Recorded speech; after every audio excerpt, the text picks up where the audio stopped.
Enggak. Jangan pegangan itu udah enak sih anu Mas.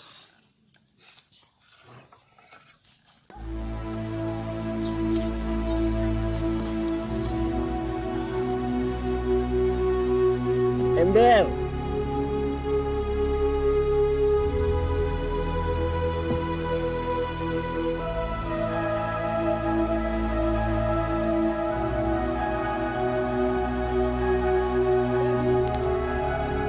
Bismillahirrahmanirrahim. Assalamualaikum warahmatullahi wabarakatuh.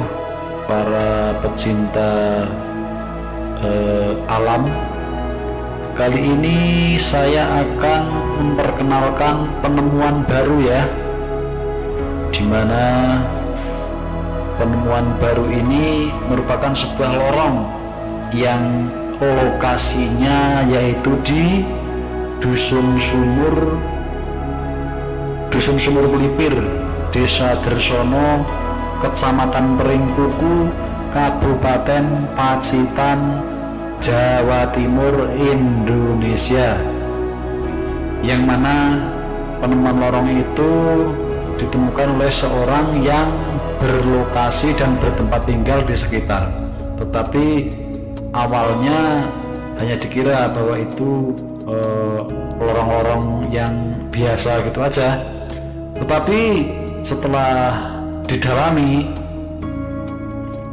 dan dicek ya istilahnya, akan tetapi pengecekan ini baru menggunakan alat yang sederhana dan seadanya saja, karena mulut daripada lorong tersebut masih cukup sempit dan belum bisa dimasuki manusia, sehingga pengambilan videonya hanya dilakukan melalui kamera gantung yang dimasukkan ke dalam lorong tersebut.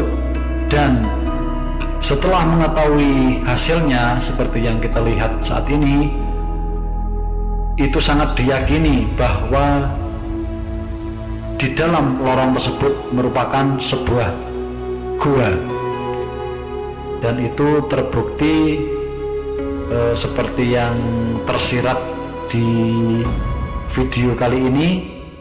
Jika teman-teman pernah masuk ke dalam gua, mungkin Anda sudah melihat ada banyak batu-batuan alam yang bentuknya menonjol dan lancip.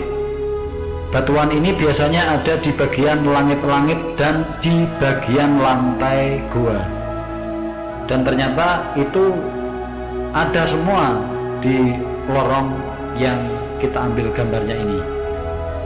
Sehingga dari kedua bebatuan tersebut biasa disebut sebagai stalagmit dan stalaktif. Lalu bagaimana batuan ini bisa terbentuk? Stalagmit dan stalaktit itu dibedakan berdasarkan letaknya di dalam gua tersebut. Stalagmit merupakan batuan lancip yang biasa terbentuk berlapis-lapis di lantai gua dengan bagian ujung yang mengarah ke atas. Sedangkan stalagmit ini batuan yang berada di bagian dasar atau lantai gua. Batuan ini terbentuk dari kumpulan kalsit atau kalsium karbonat yang berasal dari air yang menetes. Bentuk stalagmit bermacam-macam. Bentuknya dari stalagmit ini bermacam-macam, yaitu ada yang lebar, pendek, tinggi, kurus. Ada juga yang seperti menara. Bentuk yang berbeda-beda ini dipengaruhi oleh sedikit banyaknya air yang menetes. Nah, dan di dalam video ini kita lihat dan saksikan bersama-sama yang mana stalagmit dan stalaktitnya benar-benar ada.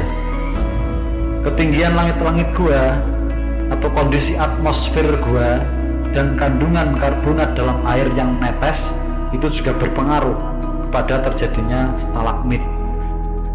Stalagmit yang bentuknya kurus biasanya terjadi karena pengendapan kalsitnya yang cepat, Sedangkan stalagmit dengan bentuk seperti ini terjadi di daerah tropis dengan tingkat karbon dioksidanya sangat tinggi, serta ada di daerah kering. Karena suhunya panas, membuat pengendapan yang terjadi menjadi lebih cepat dan menguap. Sedangkan stalaktit adalah sebuah kata yang berasal dari bahasa Yunani yang artinya adalah menetes. Jika stalagmit, batuan yang berbentuk lancip dengan ujung yang mengarah ke atas, stalaktit adalah batuan yang runcing dan berlubang-lubang lancip dengan ujungnya mengarah ke bawah. Jadi kebalikannya, kalau stalagmit itu batuan yang menghadap ke atas, sedangkan stalaktit yaitu yang menghadap atau mengarah ke bawah. Dan dilihat dari posisinya, stalaktit adalah kebalikan dari stalagmit. Stalaktit terbentuk dari kalsium karbonat yang mengendap serta mineral-mineral lainnya yang terendap dalam larutan air bermineral. Nah, jadi apa yang kita saksikan di dalam lorong tersebut itu benar-benar sudah masuk kriteria gua ya, karena dari video yang kita saksikan ini stalaktit maupun stalagmitnya benar-benar ada. Barangkali ini dari tim yang berkompeten bisa mengecek ke lokasi untuk menguak lebih dalam lagi dari penemuan yang berada di sini. Mungkin dari saya tidak perlu banyak, dan semoga video yang saya hadirkan pada kesempatan ini ada manfaatnya untuk Anda. Terima kasih. Wassalamualaikum warahmatullahi wabarakatuh.